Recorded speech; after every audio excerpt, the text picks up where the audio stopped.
Hello friends, welcome to study material channel.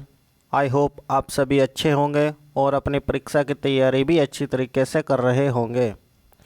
दोस्तों, हम सभी कहीं ना कहीं से पढ़ाई कर रहे हैं, चाहे वह किताब से हो या फिर कोचिंग सेंटर से, ऑनलाइन हो या ऑफलाइन। पर हमारा सभी का टारगेट है कि किस परीक्षा को किसी भी तरीके से नस्ते नाबूद करना, और इसके लिए चाहे हमें अपनी कितनी भी ताकत लगानी पड़े, हम करके दिखाएंगे। दोस्तों, पढ़ाई करना अच्छी बात है, और उससे भी अच्छी बात है कि हमें अपना यह रिवीजन करना कि पढ़ाई हमारे कितने पल्ले पड़ रही है। तो बीच बीच में उसका रिवीजन करना यह बहुत ज़रूरी है। तो चलिए, इस वीडियो के माध्यम से हम संविधान के कुछ ऐसे प्रश्न का अध्ययन करेंगे जो पिछली परीक्षा में टपक चुके हैं। इस वीडियो में आपको 15 प्रश्न देखने को मिलेंगे। वो आपको देखना है कि आपके कितने प्रश्न सही हैं। इस वीडियो के अंत तक देखिए, और अगर आप इस चैनल पर नए हैं तो इस चैनल को सब्सक्राइब कीजिए और बेल आइकन प्रेस कीजिए ताकि आपको नोटिफिकेशन मिलती रहे।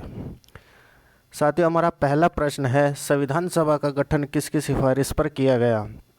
ऑप्शन नंबर ए, प्रारूप समिति, बी, कैबिनेट मिशन, सी, सरदार स्वर्ण सिंह समिति, और डी, इनमें से कोई नहीं। साथियों, मैं आपको बता दूं कि एक प्रश्न के 4 विकल्प है, जिनमें से सही विकल्प केवल एक ही है। तो अन्य 3 प्रश्न से भी हम कुछ न कुछ जरूर सीखेंगे। तो हमारा पहले प्रश्न का सही आंसर है option number B, cabinet mission. Cabinet mission की सिफारिश पर ही संविधान सभा का गठन किया गया। तो साथियों, ऑप्शन नंबर ए, अगर प्रारूप समिति की बात करें तो प्रारूप समिति का अध्यक्ष डॉक्टर भीमराव अंबेडकर जी को माना जाता है। और अगर बात करें ऑप्शन नंबर सी की, सरदार स्वर्ण सिंह समिति, सरदार स्वर्ण सिंह समिति एक बहुत इम्पोर्टेंट समिति है। यह कई बार परीक्षा में भी पूछी जा चुकी है। इसका संबंध मौलिक अधिकारों से है। कई बार परीक्षा में पूछा जाता है कि मौलिक अधिकारों को संविधान में किस समिति के तहत जोड़ा गया। तो उसका सही आंसर होगा सरदार स्वर्ण सिंह समिति। यह सभी चीज़ें आपको ध्यान रखनी है। अगला प्रश्न, संविधान सभा में शुरुआत में कितने सदस्य थे? Option number A 389, 389, option number B 299, C 356, D 360। सही आंसर आप अपना चेक कर लीजिए। इसका सही आंसर है 389। जब संविधान सभा का गठन हुआ था तो उस समय संविधान सभा में टोटल 389 सदस्य थे। परंतु जब भारत आज़ाद हो गया तो उसके बाद संविधान सभा में केवल 299 सदस्य बच गए। और ऑप्शन नंबर सी, जैसा आप देख रहे हैं 356, तो यह अनुच्छेद 356 की बात करता है। अनुच्छेद 356 का संबंध हमारा राज्य आपात या फिर राष्ट्रपति शासन से संबंधित है। और बात करें अगर अनुच्छेद 360 की, 360 का संबंध वित्तीय आपातकालीन से है। अगला प्रश्न, भारतीय संविधान की प्रकृति क्या है? ऑप्शन नंबर ए, एकात्मक, बी, संघात्मक, सी, एकात्मक व संघात्मक दोनों, या फिर इनमें से कोई नहीं। इसका सही आंसर है ऑप्शन नंबर सी, एकात्मक व संघात्मक दोनों। भारतीय संविधान की जो प्रकृति है वह एकात्मक और संघात्मक दोनों प्रकार की है। अगला प्रश्न, भारतीय संविधान सभा की प्रथम बैठक कब हुई थी? यह प्रश्न मैं आपको कई बार बता चुका हूँ, परंतु जितनी बार भी आएगा उतनी बार हमें इससे रिलेटेड अन्य सभी प्रश्न को जानना है ताकि हमारी तैयारी और मजबूत हो सके। ऑप्शन नंबर ए, 9 दिसंबर 1946, 11 दिसंबर 1946, 13 दिसंबर 1946, 26 जनवरी 1950। दोस्तों, इसमें जितनी भी डेट लिखी हैं उन सभी का संबंध किसी न किसी घटना से है। बात करें 9 दिसंबर 1946 की, 9 दिसंबर 1946 को संविधान सभा की पहली बैठक बैठती है, जिसकी अध्यक्षता डॉक्टर सच्चिदानंद सिन्हा करते हैं। और सच्चिदानंद सिन्हा जी को अस्थायी अध्यक्ष बनाया जाता है। ऑप्शन नंबर बी, 11 दिसंबर को संविधान सभा की दूसरी बैठक बुलाई जाती है, जिसमें डॉक्टर राजेंद्र प्रसाद को स्थायी अध्यक्ष घोषित कर दिया जाता है। ऑप्शन नंबर सी, 13 दिसंबर 1946 में संविधान सभा की तीसरी बैठक होती है, जिसमें पंडित जवाहरलाल नेहरू उद्देश्य प्रस्ताव को संविधान सभा के सामने रखते हैं। और ऑप्शन नंबर डी, इससे तो आप सभी परिचित होंगे, 26 जनवरी 1950 को भारतीय संविधान पूर्ण रूप से लागू हो गया था। अगला प्रश्न, भारत की संविधान सभा में संवैधानिक सलाहकार कौन था? Option number A Bhimrao Ambedkar, B N Rao, C doctor Rajendra Prasad, option number D doctor Sachchidananda Sinha. दोस्तों ये प्रश्न कोई आम प्रश्न नहीं है, परंतु पिछली परीक्षाओं में पूछे गए हुए ही हैं। इसका सही आंसर होगा doctor B N Rao, option number B. इसका ऑप्शन नंबर बी सही है कि बी एन राव जो भारत की संविधान सभा में संवैधानिक सलाहकार थे। अगला प्रश्न, ऑप्शन नंबर प्रश्न नंबर 6, प्रथम कानून मंत्री कौन थे? Option number A Bhimrao Ambedkar, B N Rao, C doctor Rajendra Prasad और डी डॉक्टर सच्चिदानंद सिन्हा। इसमें भी अब 2 से 3 प्रश्न का अध्ययन करेंगे। ऑप्शन नंबर ए डॉक्टर भीमराव अम्बेडकर को प्रथम कानून मंत्री के नाम से भी जाना जाता है कि भारत का प्रथम कानून मंत्री कौन था? तो डॉक्टर भीमराव अम्बेडकर। और बी एन राव का अभी आपने पढ़ा है कि भारत के प्रथम संवैधानिक सलाहकार थे। डॉक्टर राजेंद्र प्रसाद पहले स्थायी अध्यक्ष थे और डॉक्टर सच्चिदानंद सिन्हा पहले अस्थायी अध्यक्ष थे। अगला प्रश्न, मूल संविधान के संबंध में क्या चीज़ सही है? 395 अनुच्छेद थे, 8 अनुसूची थी, 22 भाग थे या फिर उपरोक्त सभी? जी हाँ, इसका उपरोक्त सभी सही आंसर होगा, क्योंकि जब मूल संविधान बना तो 395 अनुच्छेद थे, 8 अनुसूची, 22 भाग, ये सब इस संविधान में शामिल थे। अगला प्रश्न, संविधान की कुंजी किसको कहा गया? नंबर ए प्रस्तावना को, बी मौलिक अधिकार को, सी अनुच्छेद को, डी संविधान के भाग को। तो इस क्वेश्चन से तो आप सभी परिचित होंगे कि ऑप्शन नंबर ए इसका सही है, संविधान की कुंजी प्रस्तावना को कहा गया है, और यह प्रश्न कई बार पूछा भी जा चुका है। अगला प्रश्न, भारतीय संविधान को अर्धसंघीय संविधान किसने कहा? Option number A Bhimrao Ambedkar, B VR doctor Rajendra Prasad, D Gopal Krishna Gokhale.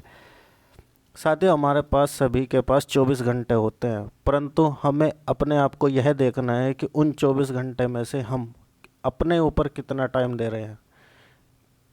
कम से कम आधा या 1 घंटा या 2 घंटा हमें वो निकालना है अपने लिए ताकि हम अपने नॉलेज को और इम्प्रूव कर सके, क्योंकि यही समय है जिसमें हम अब कुछ ना कुछ नया कर सकते हैं। फिर एक बार समय चला गया तो फिर बाद में यही बात याद आएंगी, अरे यार उस टाइम पे मैं ये कर लिया होता। ऑप्शन नंबर ए भारतीय संविधान को अर्धसंघीय संविधान किसने कहा? ऑप्शन नंबर बी इसका सही है, वीआर ने भारतीय संविधान को अर्धसंघीय संविधान कहा था। Option number A Bhimrao Ambedkar प्रथम कानून मंत्री के नाम से जाना जाता है, प्रारूप समिति के अध्यक्ष भी इन्हीं को कहा जाता है। Option number C doctor Rajendra Prasad भारतीय संविधान के स्थायी अध्यक्ष थे। तो अगला प्रश्न, प्रश्न नंबर 10, भारतीय संविधान का सबसे बड़ा भाग कौन सा है? भाग 3, 5, 4, 2। तो ऑप्शन नंबर बी इसका सही आंसर है कि भाग 5 संविधान का सबसे बड़ा भाग है। और अगर बात करें भाग 3 की, भाग 3 बहुत इम्पोर्टेंट प्रश्न है कि संविधान में भारत का मैग्ना कार्टा किसको कहा गया? भारत का मैग्ना कार्टा भाग 3 को कहा गया है। भाग 5 संविधान का सबसे बड़ा भाग हो गया। और अगर बात करें भाग 4 की, भाग 4 में नीति निर्देशक तत्व से संबंधित है जो अनुच्छेद 36 से 51 तक है। भाग 2 भारत की नागरिकता से संबंधित है जो अनुच्छेद 5 से लेकर के 11 तक है। अगला प्रश्न, भाषा के आधार पर गठित होने वाला पहला राज्य कौन सा है? इसको तो बहुत अच्छी तरीके से जानते होंगे कि ऑप्शन नंबर बी इसका सही है, असम। 1956 में इसकी गठन हुआ था और भाषा के आधार पर भी गठित होने वाला पहला राज्य है असम। अगर बात करें गोवा की, गोवा 56वें संविधान संशोधन के तहत इसको पूर्ण राज्य का दर्जा दिया गया और सन 1987 में इसकी स्थापना होती है। और संविधान संशोधन था 56वां। और अगर बात करें सिक्किम की अनुच्छेद 36वां संविधान संशोधन के तहत 1975 में इसकी स्थापना होती है। और option number D Delhi, Delhi हमारी भारत की राजधानी सन 1991 में इसको पूर्ण राजधानी का दर्जा दिया जाता है। अगला प्रश्न, संविधान की संप्रभुता निहित है संसद में, लोकसभा में, राज्यसभा में, जनता में। साथियों, इस प्रश्न के साथ साथ हम यह तो जरूर जानेंगे कि संप्रभुता निहित है, लेकिन संसद, लोकसभा और राज्यसभा ये किस अनुच्छेद के अंतर्गत आती है वह भी जानेंगे। इसका सही ऑप्शन है ऑप्शन नंबर डी, जनता में। संविधान की संप्रभुता जनता में निहित रहती है। ऑप्शन नंबर ए की बात करूँ, संसद, लोकसभा, राज्यसभा, तो इसमें आपको एक ट्रिक याद रखनी है, स र ला। स से संसद, र से राज्यसभा और ला से लोकसभा। 79, 80 और 81 ये अनुच्छेद आपको याद रखने हैं कि स से संसद, संसद से 79 और राज्यसभा से 80 और लोकसभा से 81 अनुच्छेद का संबंध है।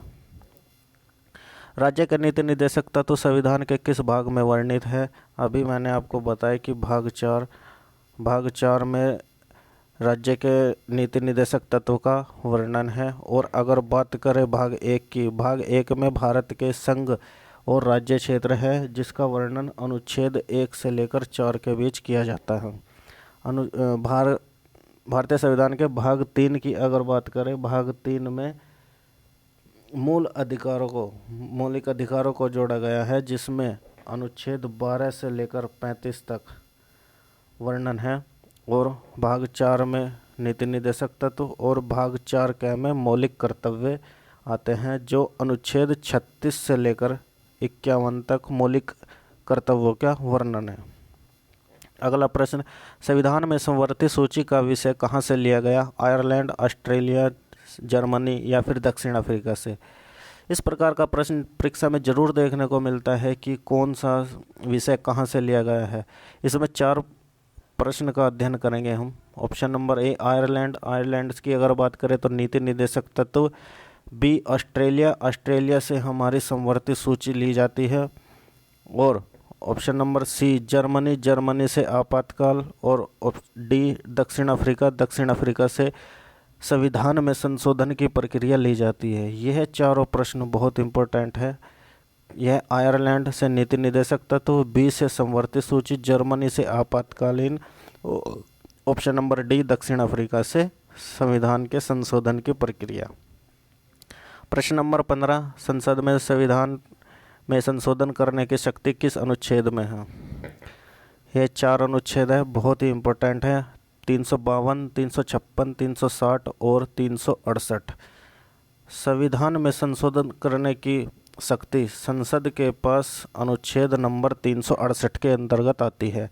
बात करें 352, 56 और 60 की। 352 में हमारा आता है राष्ट्रीय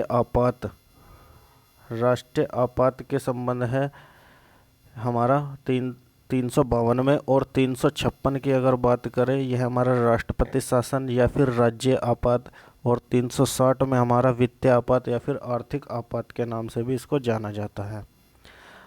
साथियों, इस प्रकार हमने 15 प्रश्न का अध्ययन किया। और कल मैंने आपको वीडियो के अंत में एक प्रश्न दिया था कि भारत सरकार का लेखांकन का कार्य कौन करता है? इसका सही जवाब होगा महालेखाकार। बहुत से बंदों ने कमेंट करके भी बताया। बहुत अच्छा लगता है जब आप कमेंट या लाइक करते हो, इससे मुझे मोटिवेशन मिलता है और मैं आपके लिए और भी प्रेरणादायक वीडियो लेकर के आता हूँ। साथियों, आज का प्रश्न है कावेरी जल विवाद किन 2 राज्यों के बीच है?